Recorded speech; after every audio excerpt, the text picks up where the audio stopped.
Dear students, after nervous system of Hemidactylus, let us talk about sense organs of Hemidactylus. Sense organs better developed than that of frog. Frog से sense organs और advance होते हैं, but touch और test के sense organs के बारे में ज़्यादा इंफॉर्मेशन नहीं है. और ये दो जो डायग्राम दिखाए हुए हैं ये नेज़ल चैम्बर और जैकोब्सन्स ऑर्गन्स के हैं, जो कि हेड रीजन में प्रेजेंट है. और ये जैकोब्सन्स ऑर्गन बहुत इंपॉर्टेंट है, हमेशा एक नंबर के लिए पूछे जाते हैं.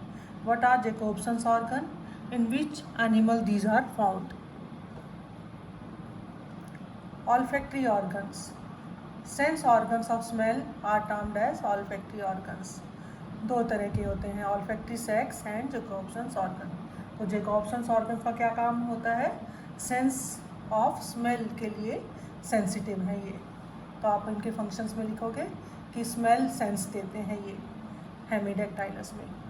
olfactory sacs, नेजल चैम्बर्स भी कहते हैं इनको. These are larger than that of frog. ये दोनों olfactory sacs communicate with outside by external nares. External nares just above the mouth at the tip of snout, head region में present होते हैं. Nasal chambers buccal cavity में जाके खुलते हैं with the help of internal nares. Nasal sacs are internally lined by columnar epithelium having special olfactory cells. Each olfactory cell narrow elongated cell having swollen middle part containing nucleus. Olfactory cell has fine sensory processes at outer end and fine nerve fibril at other end. Olfactory cells sensitive to chemicals in rotation form. Okay, तो chemicals का sensation देते हैं, ये smell के लिए sensation देते हैं. Olfactory sacs. Jacobson's organs also termed as vomeronasal organs located in the roof of buccal cavity. हर एक Jacobson organ में क्या है? एक ब्लाइंड सैक है, internally lined by olfactory epithelium. Each sac opens into buccal cavity by a narrow duct in front of internal layers. Olfactory epithelium innervated by olfactory and trigeminal nerves. ठीक है. These organs smell the food when the animal hold the food in buccal cavity. ये इनका function है. तो जैकोब्सन्स organs किस में मिलते हैं? हेमिडैक्टाइलस में मिलते हैं और फूड की स्मेलिंग पावर के बारे में बताते हैं. एक नंबर का क्वेश्चन हो गया अगर आता है तो. Now eyes. आईज क्या बताती हैं? आईज किसके लिए है सेंसिटिव? विजन के लिए. आईज भी एडवांसमेंट शो करेंगी फ्रॉम फ्रॉग. क्यों? Due to shifting to true terrestrial life. Advance क्या है एडवांसमेंट? फ्रॉग के ऊपर both the eyelids are movable. Frog में आपको याद होगा upper eyelid immovable, lower eyelid slightly movable. इसमें लेकिन दोनों आईलिड्स मूवेबल हैं. Double layered conjunctiva protects the eye ball. Retina number of cones are increased and conus papillaris present है in व्यूट्रस humour. Conus पैपिलेरिस इसी में प्रेजेंट है. ठीक है, जिसमें कि वेस्कुलर होता है हाईली और न्यूट्रिटिव होता है ये आइज़ के लिए. Eyes have movable upper and lower eyelids. Third eyelid nictitating membrane is also present at the anterior corner of eye. Double layered conjunctiva present. Harderian lacrimal glands उसी की तरह फ्रॉग की तरह ही प्रेजेंट है. Harderian on anterior side of eye ball and lacrimal gland on posterior side of eyelid. ये eye का diagram you will draw in your copy. VS of eye, वही आउटर कोट, मिडल कोट और inner coat को दिखाता हुआ lens को, iris, pupil, aqueous humour, vitreous humour, cornea, suspensory ligament और एक कोनस पैपिलेरिस भी देख रहे हो आप एडिशन में. Conus papillaris vascular, highly vascularised. Optic nerve, blind spot, yellow spot, ये सारी चीज़ें दिखाते हैं आप. Vertical section of eye of Hemidactylus draw करेंगे अपनी कॉपी में. ओके स्टूडेंट्स, 3 कोट हैं उसी की तरह, हर एनिमल की तरह outermost fibrous tunic, out thick and tough, can be divided into smaller transparent exposed part cornea, posterior sclerotic. Same description है. Small part of sclerotic visible on the sides of cornea is called white of eye. ये भी same बात है.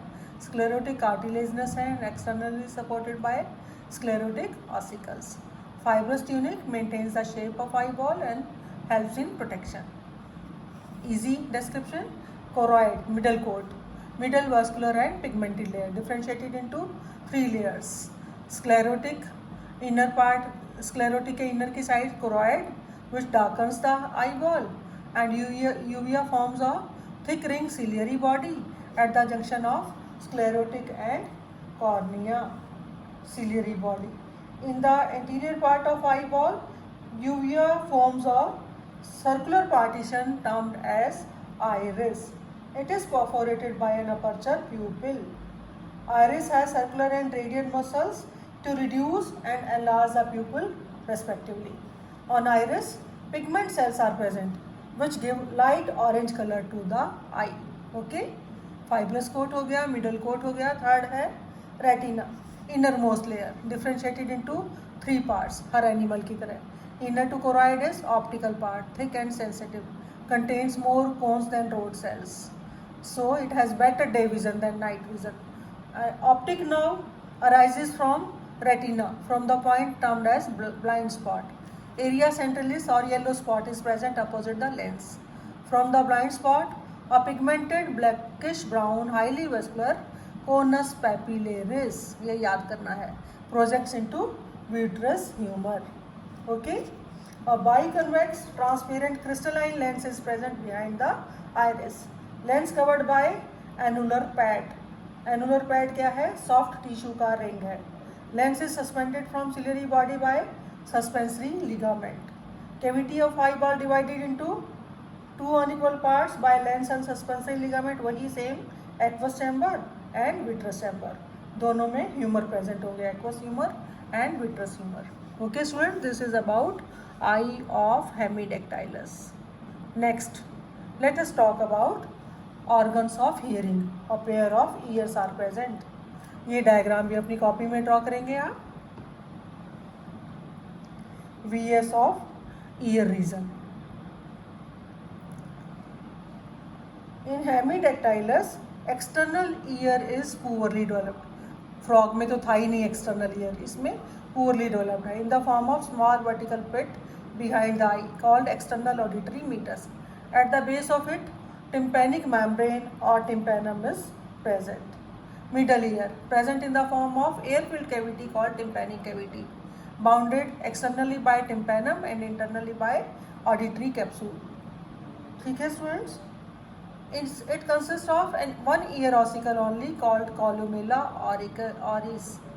It is divided into 2 parts, inner bone is stapes and outer cartilaginous extra columella cartilage, which is attached to the tympanum, and stapes fits into fenestra ovalis, a small membrane bounded aperture. Fenestra ovalis. Okay. The tympanic cavity communicates with the pharynx by eustachian tube. अब तीसरा हिस्सा है internal ear, soft delicate structure enclosed in auditory capsule, also called as membranous labyrinth, filled with endolymph. Consists of vestibule and 3 semicircular ducts. Vestibule divided into utriculus and sacculus. From sacculus, a lobe arises pars legina. 3 semicircular ducts, 2 vertical and 1 horizontal duct opens into the utriculus. Okay, this is about internal ear. One end is swollen called as ampulla.